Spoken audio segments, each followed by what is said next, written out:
don't mind, David. Thank you. David represents here SINTEF.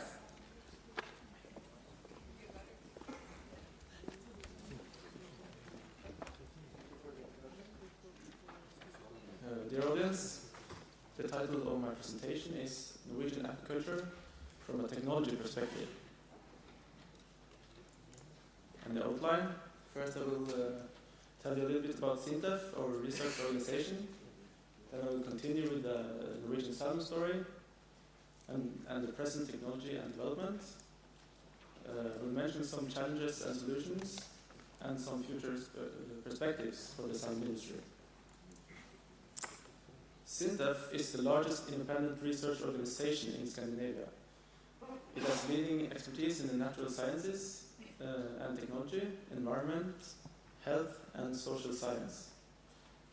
SINTEF has 2,100 employees from 68 countries and annual sales of about 2.8 billion Norwegian kroners, which is about 340 million euros, from customers in 61 countries. It is a non-commercial research foundation with subsidiaries. SINTEF Fisheries and Aquaculture is one of the 8 institutes within the SINTEF group. And we are 120 employees, mostly researchers.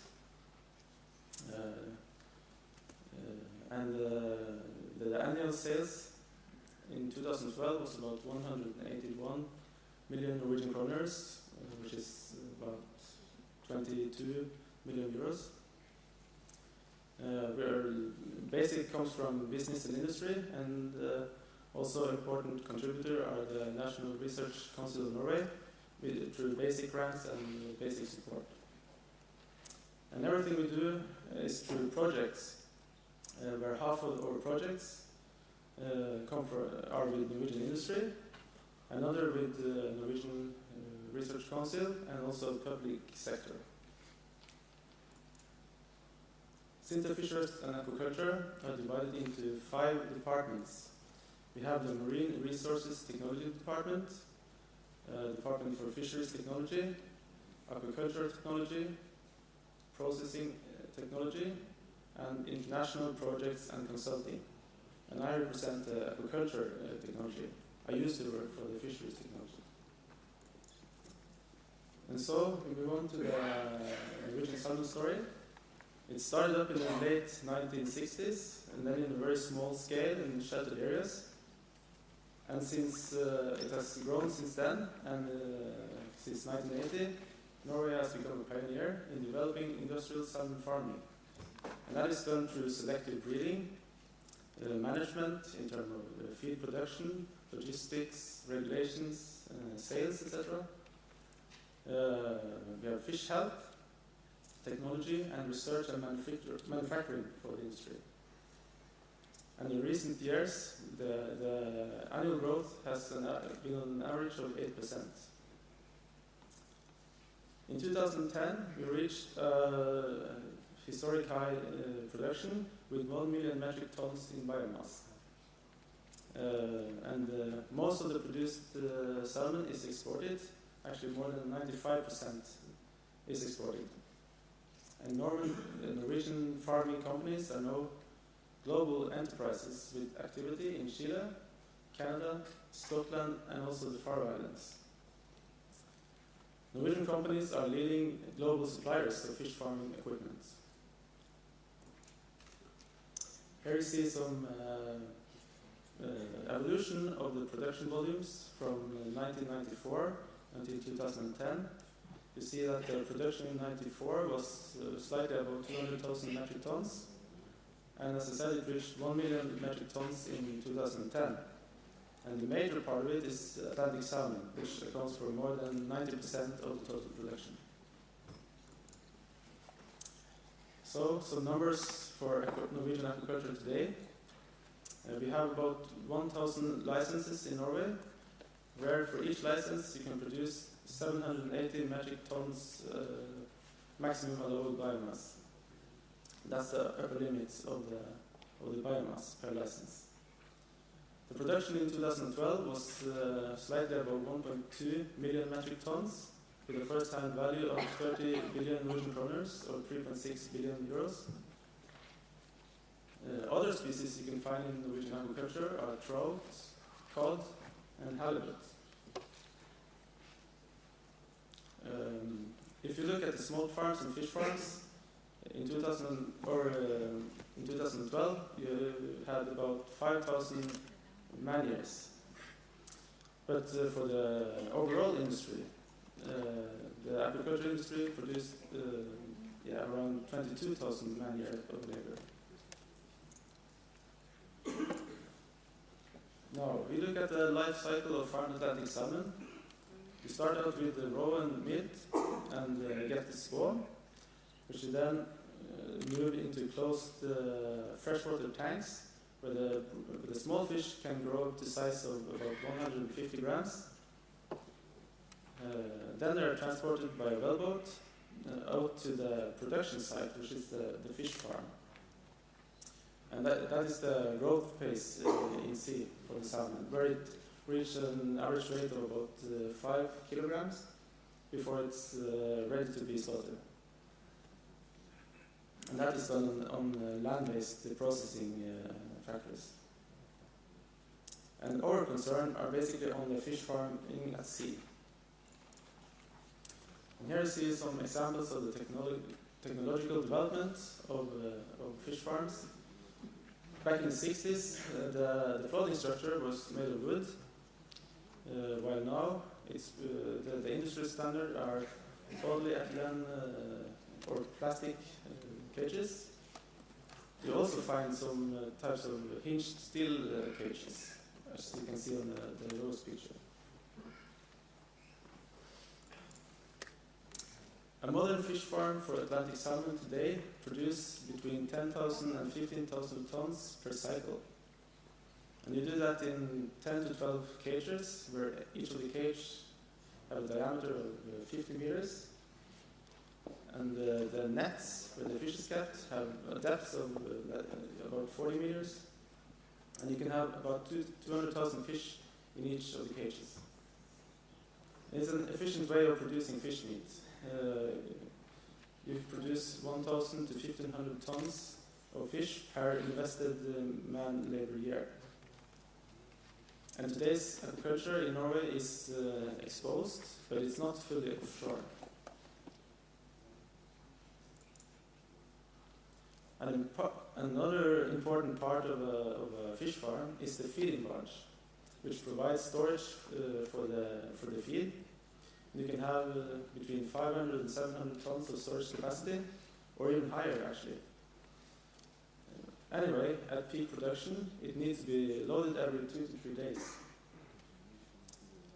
You also have a control room for monitoring of the feeding process, as you have cameras down in each of the cages. You have also sensors for monitoring of the sea environment, so you can measure the sea current, temperature, oxygen, and salinity, which are all parameters that affect the appetite of the fish and hence the production. And to distribute the feed from the feed barge and out to the cages, feed hoses are applied, which can be more than 1 kilometer of length. And you have living quarters on the feed barge for the personnel. We move on to the wellboats, which are used for transporting of live fish. They have also shown a great development the last 20-30 years in terms of capacity and also in terms of how they are loaded. Here you see the old way of loading the vessel with live fish. Today, a pump is used to be which are more gently in terms of fish handling. So the fish is pumped from the cage and over to the well. And here is an example of the new generation wellboats. They are based on innovation processes with initiatives from the industry and also from the research and development institutes. Focus have been on biosecurity, efficiency, fish welfare, gentle fish handling, and the environment. And also it's been a focus on the improvement of the interaction between the vessel and the fish farms. The largest wellboat today is called Rofjell, and that has a capacity of 4,500 cubic meters. And then we move on to the service vessels. They're basically owned by the fish farmers and used in the daily operation of a fish farm. So they are used in feeding, to pick up dead fish from the cage, mooring operations, etc. And they are typical catamarans with a low length to beam ratio. Actually, they are usually 14.99 meters long. That is because of some regulations in Norway that say that if the vessel is shorter than 15 meters, the operator don't need a license for operating it.